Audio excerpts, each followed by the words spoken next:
Have you been struggling with weight loss consistency? Well, chances are, if you're watching this video, that you know what to do in order to lose weight, but that you have not been successful in long-term permanent weight release.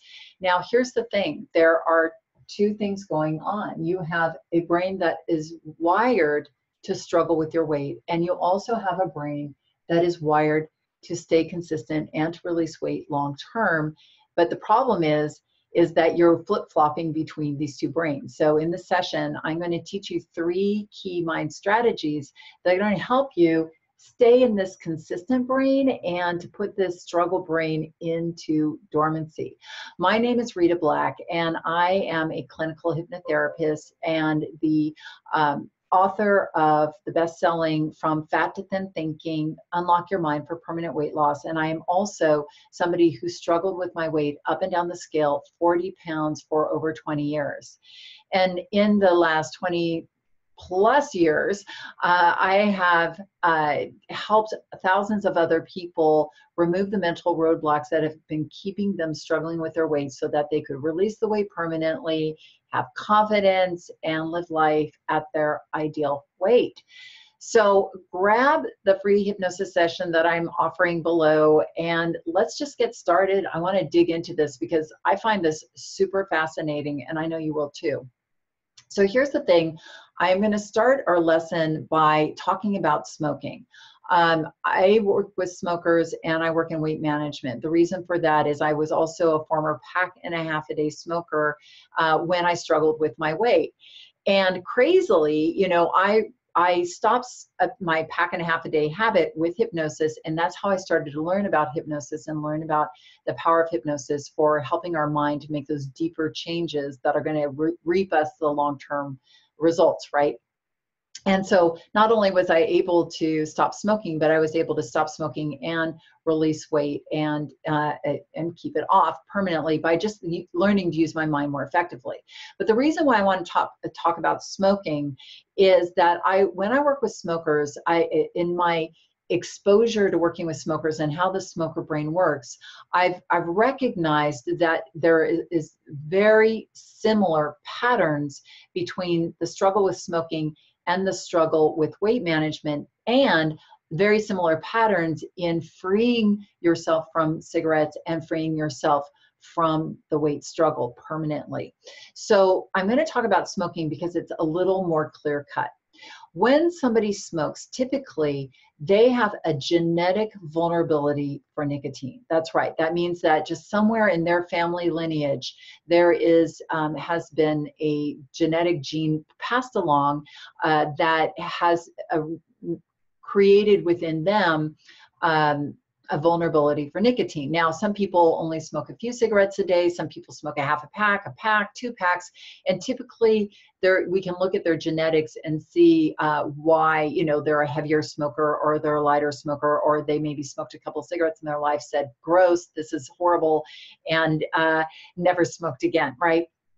So there is a genetic component to smoking. And when somebody is a smoker, they'll have that genetic component, but there's something a little more interesting. Then they have their own personal neurological wiring in which you would call the habit, excuse me, the habit of smoking.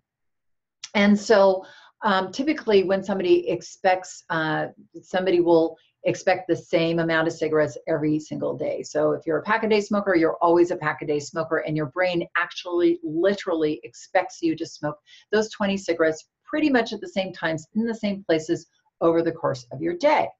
So when somebody is smoking, there is this mind-body mechanism that is keeping their smoking habit in play. Now, this mechanism now operates separately from them as a person. They may be even smoking the cigarette and going, this is horrible, this is disgusting, I don't even want to smoke. And yet that part of the brain goes, I don't care if you want to quit smoking, you're going to keep smoking because now this mechanism is in play. So when we're in the smoker struggler brain, the brain is wired for a certain amount. Now, when somebody becomes a non-smoker, what happens is within 48 hours, the nicotine that is priming those neural pathways in the brain. So they have neural pathways that reap a 20 cigarette a day habit. that are primed, those neural pathways are primed or coated with nicotine, within 48 hours, the nicotine falls away and those neural pathways will begin to go dormant. It takes a little while for those neural pathways to go dormant, but they will go dormant. Now, here is the kicker, and something that then we're going to start to look at for you, but those neural pathways never, ever, ever, ever, ever, ever, ever, ever, ever go away. Right. So once somebody is a pack-a-day smoker, like I'm a former pack-and-a-half-day smoker, should I smoke one puff on one cigarette, the neural pathways in my brain would get reignited, and eventually I would go back to smoking as much as I did before. Maybe not a pack and a half, but like a pack, right? So the point I'm making is, once the brain is engaged again, it's not going to just engage with one cigarette and be like, okay, we're fine and we're going to go back to being a non-smoker. No. Once the brain is engaged, it's going to go back to demanding, maybe one cigarette a day for a while, and then two, but it's eventually going to tripwire and fall back into a 20 a day habit. Now, I'm sure if maybe you've know smokers or somebody who has smoked in your life, but you know that this can be very, very frustrating because people will stop smoking all the time. They'll go for a year, and then they go to a party, they go, oh, I can smoke a cigarette because I've stopped for a year, and they smoke, and what next thing you know, they're out in the back smoking again, right? And they're like, why did I do that? That was so stupid. Well, they're not stupid. It's just how the brain works. So now you probably are cottoning on to why I started there, because when we struggle with our weight, we also have a genetic propensity for carbohydrates and sugar. That's right. So typically, somebody who are with food in general, but in like highly reward center hitting foods like fats, but really carbohydrates and sugars hit our brain, hit our tongue, and our taste buds get a woo experience when we first get that hit of carbohydrate and sugar, and then it hits our brain in a particular way, and then it also impacts our body. So this is a mind-body duality in a certain way as well, where we're probably more blood sugar sensitive, and then we'll have those crashes that then make us feel more hungry, and then we're eating more. So when we struggle with our weight, we have a genetic propensity to sugar and carbohydrates that maybe your friend or your cousin doesn't have, that they can sit there and eat a croissant or a bag of candy. They can eat 3 bites of candy, and then they put the bag down and they forget that it is even there. Don't you hate those people? I certainly do. No, I don't, but yeah, frustrating, right? Frustrating. So anyway, so there's a normal person, like a normie, and then there's somebody who, is more genetically vulnerable. Does this suck? Yeah, but it is what it is. And once you understand that this exists and probably exists within you, then you can stop beating yourself up about it and just recognize the fact that, oh, I have this genetic propensity, other people have other issues. This is a cross I bear, and yet, from my perspective, my weight mastery journey is the most amazing thing that ever happened to me in my life. So I'm super glad for my genetics, and I'm super glad for everything has happened, because my weight mastery journey allowed me to take back my power and freedom, and in doing so, being my best self, right? And that's what I'm offering you, is like a roadmap to your best self. It's not just about being thin. It really is about being powerful in your life. Now, the second part, other than the genetics, is your wiring. Just like the smokers, you have probably over time wired yourself in a way where there are certain trigger foods that you have that set your brain and body off. And there are certain just circumstances, habits that you have that are now wiring what we would call the struggle part of your brain, right? So, and some people are more extreme than others. And again, does it suck? Yeah, sorry. But once we understand this, again, this gives us our power. This gives us some, it's not you're bad and wrong that you've been struggling with your weight. This is just how the brain works. And once we understand how the brain works, then we can have some control over it instead of it controlling us, right? So we have the struggle brain. Now, when you've been eating healthy, when you've lost weight, when you've been, in the zone, the weight loss zone, chances are what's happened is that you started eating in a way where you took your the refined, especially the refined carbohydrate levels down, and you were eating more healthy, nourishing, stabilizing foods, lean proteins and healthy fats and veggies and some fruit and, whatever your healthy eating was. When you started eating in that consistent way, and I'm going to just do C for consistent, you started wiring your brain for consistency, but you also, the neural pathways that were primed with the sugar and carbohydrates, which do act just like drugs in your brain. Even gluten is now seen as like it engages the morphine, like the reward center, and it reacts almost like morphine in the brain. It not as extreme, obviously, but food.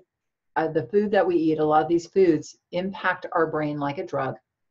And so the priming that is going on these neural pathways, just like with a smoker, within 48 hours, the nicotine dissipates. Within like 3 or 4 days, the carbs, the sugars, the things that are priming our struggle brain begin to dissipate. That's probably why you've noticed if you start eating, clean for a few days, maybe the first day is a little tough, but within 2 or 3 days, first of all, you're not feeling cravings anymore. And and chances are over a period of time, you stop thinking about food at all, except when you need to eat. So it seems like you're in this magical place like that. Oh, wow.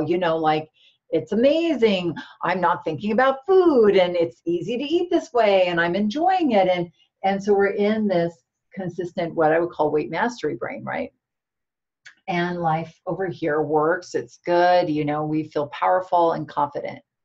But what happens is that we might get, just like the smoker who's like, well, I stopped smoking for a year. I can have a cigarette. We might say, oh, well, I've lost 10 pounds, I'm going to go out and treat myself. And what will happen, now it's not like the smoking, it's not so extreme. Like if you smoke one cigarette, you go back to smoking. And that's why I think it's a little, the subtlety of this is a little why people get so frustrated, is that you can go, so I've called this sort of the buffer zone. You can eat some carbohydrates and sugars within here, depending on who you are and how your body and your genetic propensity is. Some people not a lot and some people more. But after a certain amount, what will happen is you'll start to trigger and wake up the carb zombie. I call this part of the brain the carb zombie. And just like when I work with smokers, I call it the cigarette monster. So I call this the carb zombie, and the carb zombie goes to sleep, it goes into hibernation. But once we start eating over what I would call our genetic ceiling for carbs and sugars, we start to wake up our carb zombie. And if you've noticed, after going out and eating a bunch of food or binging or something the next day, you feel hungrier. And that part of your brain seems to have woken up and is like, ooh, I'm looking around for more food. Now I feel hungrier. Now I'm thinking about food more. Now, again, this isn't you. This isn't your personal, it's personal to you. Of course it is. But I want you to understand that it's not your fault. It's just wiring here. And this is just how the brain works. So once we get triggered though, and here's the thing that is really what I see so many people, clients, falling into a trap is that they will, once they eat something like that wasn't on their healthy plan, is that they'll say, I blew it, let me start again on Monday. So between Friday and Monday, they're eating a lot of refined carbohydrates. And the problem is this part of the brain is getting even more hungry, because now we're completely, like if we just ate a few things, we might just be over here in this buffer zone. But this, when the brain goes, oh, we blew it, then we'll start eating more refined carbohydrates, and then we will pull ourselves back into the struggle zone, and it becomes very hard to pull ourselves back out. Does this make sense? So your weight struggle has been like, and then you'll pull yourself back together and be eating and go, oh wow, it's so great and I'm doing so good. I'm going to Italy, and then back in the struggle cycle. So what do we do to begin to combat this? Well, one strategy you can use is to honor your genetics. Yeah, simple. Recognize that, for me, I recognize that the food I eat over here, the lean proteins, healthy fats, veggies, fruits, I love eating in this way. I didn't always love eating in this way, but the more I ate this way, the more I enjoyed it, because the more this part of the brain went into dormancy. And then, have you ever noticed when you've been eating healthy for a while and you do eat something that you think, oh, I can't wait, I like to eat that, and you eat it and then you're like, meh, it's not so great as I thought it was. But then still it doesn't matter because it got into your body, and then, you got tweaked and fell back into the thing. So over here in our consistency brain, life gets better and when we're eating healthy, but we need to honor our genetics. And what I mean by that is I honor the fact that I know that I have a brain that is wired to eat so many carbohydrates, and I'm very genetically vulnerable to sugar and carbohydrates. So when I eat a carbohydrate, I'm understanding that I'm heading into the zone and that I need to be careful. I need to know, like, okay, I ate that, let me eat healthfully the next day. It's almost like medicine and bringing myself back into equilibrium. I wouldn't, and there have been days, believe me, where I've headed over into the struggle zone, but I don't take it personally. I just go, oh, wow, I've pulled myself in the struggle zone, but I know what to do to get out, which is to begin to eat more healthfully and to put that part of the brain back into dormancy. I hope this makes sense. So honor your genetics. Focus on staying free. Exactly. So that's what I meant, is like when I'm over here, I have my freedom. So I might look at something really tempting, like, a piece of, like a piece of cake or a bowl of chips. And I will say, well, I could eat that probably, but is that going to jeopardize my freedom? And meaning my freedom of mind, because once this mind gets triggered, I don't have control of my mind anymore. My carb zombie is controlling my mind and thinking about food all the time and running my behaviors and making me feel controlled. I value my freedom way more than I value any of those, treats out there in the world or carby things that are floating around in our zeitgeist, which, there are plenty, believe me. But once we start to look at those things like that puts me into slavery, I'm not going to eat that. You have a different standpoint rather than it's like good or bad. Ooh, I'm being good, or ooh, I'm being bad. This is wiring here, folks. It's not about being good or bad. It's about being free or being enslaved. And I choose freedom. How about you? Yeah. So then the last strategy is to break the start over thing that pulls us in here. So again, you might eat something like a piece of cake, like you might eat a serving or two of refined carbohydrates, you know, and get pulled, you know, kind of into this buffer zone. And again, the buffer zone is fine as long as you understand, like, let me get back to my healthy eating tomorrow.